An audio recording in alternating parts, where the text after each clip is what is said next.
빨개요. 혹시 더우세요? 별로 안 더운 것 같은데? 네, 무슨 말씀이세요? 수현 씨는 얼굴이 너무 창백한데요. 추우신 거 아니에요? 왜 저희가 색안경을 끼고 있는지 궁금하지 않으세요? 그 이유는 바로 이번 스토리텔링 콘서트의 주제가 내 눈에 비친 땡땡이기 때문입니다. 그렇죠, 수현 씨? 네, 맞습니다. 오직 자신의 눈에 비치는 그 자체만으로 세상을 바라보고 그것에 대해 자유롭게 말하면 청중과 소통할 수 있는 대회입니다. 우와, 멋진데요? 여기서 색안경은 세상을 편견 없이 바라보고 세상을 편견 없이 바라보는데 방해한 요소가 되겠습니다. 그래서 이런 걸 끼고 이제 세상을 바라봐서는 안 되겠죠? 참가자들의 이야기를 듣는 동안 색안경을 벗고 그들의 진솔한 이야기를 귀담아 들어주시기 바랍니다. 우리 주변에는 늘 빛이 존재하고 있습니다. 아침과 점심에는 햇빛, 저녁에는 달빛, 그리고 비가 오는 날에는 구름이 아주 많지만 조금만 지나면 한 줄기의 빛이 존재하고 있죠. 그럼 지금부터 구름이 가득 낀 하늘을 한번 상상해 보도록 하겠습니다. 여러분 위에는 구름이 가득 끼어 있고 빛은 한 줄기도 보이지 않습니다. 근데 지금 구름 하나가 서서히 움직이면서 빛이 한 줄기 내려오고 있네요. 그 빛은 구름의 사이로 틈새로 튀어나와 마을 한 곳 여러분의 머리 위를 밝게 비추어주고 있습니다. 이 빛은 구름이 한 점 없는 날의 빛보다, 그리고 지금 이곳에 켜져 있는 전등의 빛보다 더 아름답고 의미 있는 빛이 되었습니다. 우리 한 가지만 더 상상해 보도록 하겠습니다. 지금은 정독 시간이 모두 끝나고 취침 시간이 끝난 새벽 1시, 불이 꺼지는 새벽 1시가 되었습니다. 소등이 되고 난 후 창문을 바라보니 어두운 밤인데 달빛이 은은하게 비춰지고 있네요. 이 빛도 어둠 속에서 혼자 눈부시지 않게 은은하게 깜깜한 밤을 밝게 비추어주고 있습니다. 물론 화창한 날의 빛과 여기 비춰지고 있는 전등의 빛 모두 그 존재의 가치가 있는 빛들입니다. 하지만 저는 왜 구름 사이에 있는 빛과 어둠 속에서 빛나는 달빛을 더 의미 있는 빛이라고 한 것일까요? 제가 그렇게 생각한 이유는 바로 구름 사이에 나온 빛과 어둠에서 나온 달빛은 어둠이라는 시련을 겪어내고 헤쳐나온 빛이기 때문입니다. 비온 뒤에 땅이 굳는 것과 소중한 것을 잃고 나서야 그 소중함을 더 잘 깨닫는 것처럼 빛의 의미를 더해주고 빛을 더 아름답게 만들어주는 것은 어둠이라는 시련을 겪은 뒤일 것이기 때문입니다. 우리는 이 빛과 같은 존재입니다.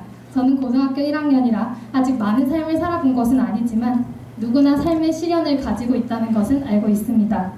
저도, 친구들도, 2, 3학년 선배들도, 선생님도, 지나가는 아줌마 아저씨도, 아이들도 모두 지금 아니면 앞으로 혹은 과거에 벌써 시련을 겪었을지도 모릅니다. 내가 늙었다고 해서, 내가 너무 어리다고 해서 걱정이 없는 것은 아니기 때문입니다.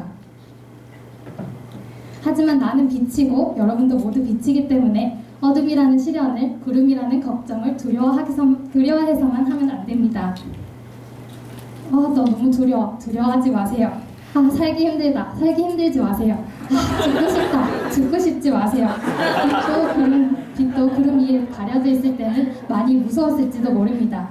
하지만 결국에는 시간이 흐르고 구름을 헤친 뒤에 우리에게 밝고 의미 있는 빛이 되어준 것처럼 저와 여러분 모두 그러한 빛이 될 것이라고 믿습니다. 감사합니다. 23번 탁가연입니다. 제가 드리고 싶은 질문은 말씀하실 때 자기가 어려서 아직 잘 모를 수도 있다고 했는데 이 주제를 선택한 구체적인 이유를 안 말하신 것 같아서 그게 궁금했어요. 스토리텔링 대회는 너무 나가고 싶은데 어떤 주제를 해야 될까 엄청 고민을 하고 있었는데 빛에 관한 한 테드 강연을 듣게 되었어요. 그래가지고 근데 그걸 보면서 하늘도 보고 밤엔 달빛도 보니까 그런 말을 하고 싶다 이런 생각이 들어가지고 그런 말을 하게 되었어요. 저는 오늘 여러분께 제가 김해오에서 발견한 저의 부끄러운 모습에 대해서 말씀드릴 거예요.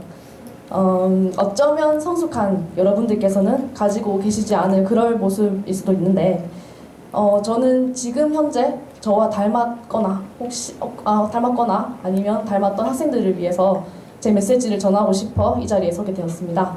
네, 그럼 시작하겠습니다.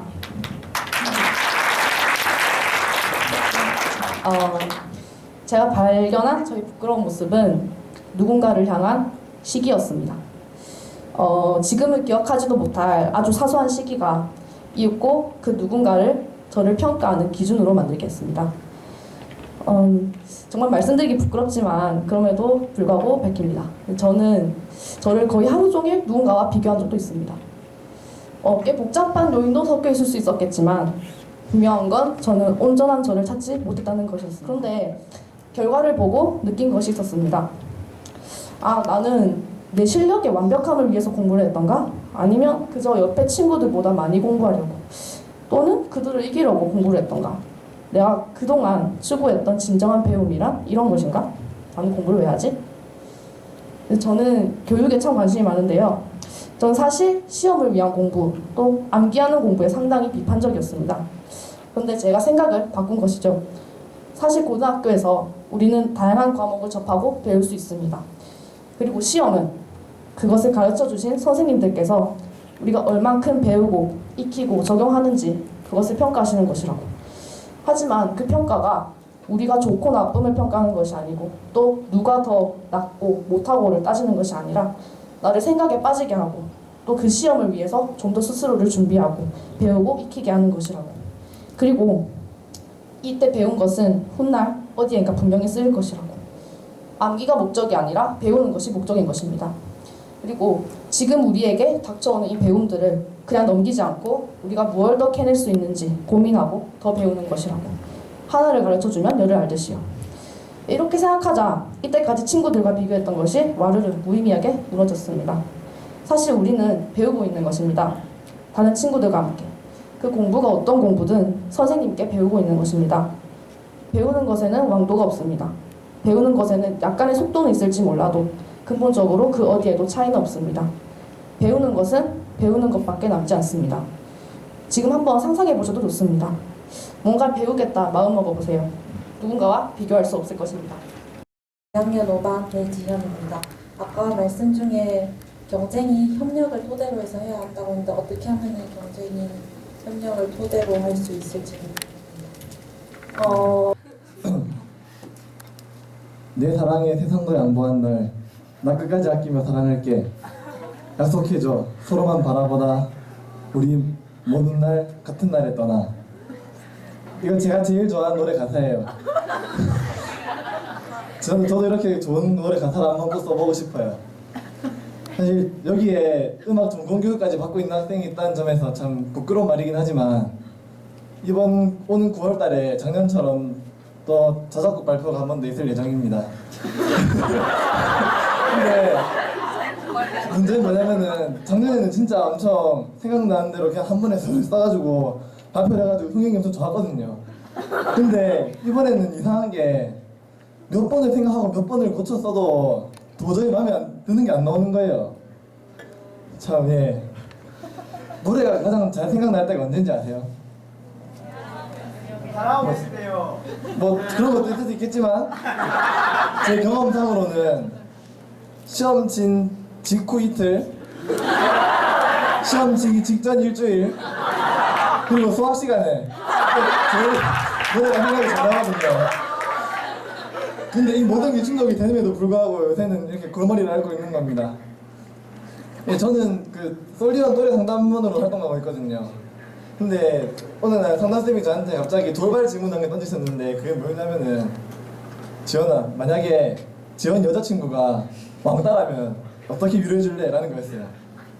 제가 원래 그런 성격이 아니거든요. 근데 그 듣자마자 그냥 머리가 바로 새하얘졌어요. 아무 말도 못하니까 선생님이 하시는 말이 뭐였냐면은 지연이는 감정이 못 쓸 정도로 메말랐다라는 진지한 사과였어요. 제가 원래 그런 말을 평소에 많이 듣긴 들었는데 실제로 그런 말을 진지하게 평가를 받으니까 갑자기 너무 심각해지는 거예요.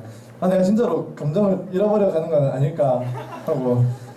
근데 여러분도 한번 생각해 보시기 바래요. 만약에 여러분이 사랑하는 여자친구 혹은 남자친구가 왕따로 인해서 힘들어하고 있다면 어떻게 위로해 주실 건가요?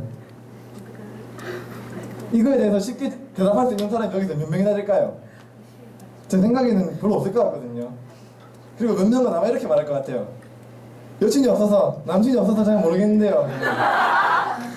근데 저도 거기에 전적으로 동의합니다. 사랑하는 사람이 없는데 어떻게 사랑을 알겠어요, 맞죠? 근데 그렇게 생각하고 넘어가려고 했는데 그렇게 생각해보면 그럼 저는 영원히 사랑을 할 수 없는 건가요? 사랑은 정말 광범위합니다, 그렇죠? 대상도 광범위할 수 있고 의미도 광범위하고 수위도 광범위하겠죠? 근데 이 모든 게 공통점은 제 생각에는 우리 감정과 매우 밀접한 관련을 가지고 있다는 것일 것 같습니다. 그래서 저는 생각을 좀 바꿔봤는데요. 우리가 사랑을 잃어버린 게 아니라 사랑에 너무 익숙해져 버린 건 아닐까요?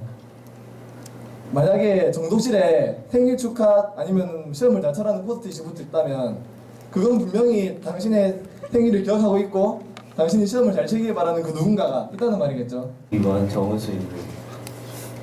그럼 지금은 대답할 수 있습니까? 자신 여자친구가 왕따를 당하고 있으면 뭐라고 하십니까? 여친 없어서 모르겠어요. 저 말씀하시면서 약간 저 2학년 1반 21번 조연수고요. 강연해 주시면서 약간 모든 것을 사랑으로 받아들이시는 것처럼 말씀하셨는데 누군가가 약간 자신을 싫어하는 것 같다고 느껴질 때도 이건 사랑이겠지라고 혹시 뭐 사랑이 있다면 당연히 싫어하는 것도 있겠죠. 그래서 모든 것을 사랑으로 보자는 게 아니고 우리가 평소에 사랑이라는 단어로 생각하지 않던 것도 사랑일 때가 많다라는 말을 드리고 싶었습니다. 하지만 뭐 싫어하는 사람이 있다면 싫어하는 것도 있겠죠.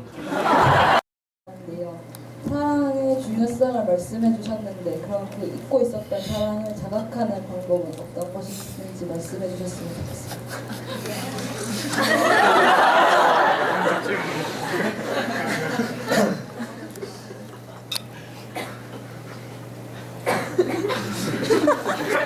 질문을 참 이렇게 심한 질문이 나올 줄은 몰랐는데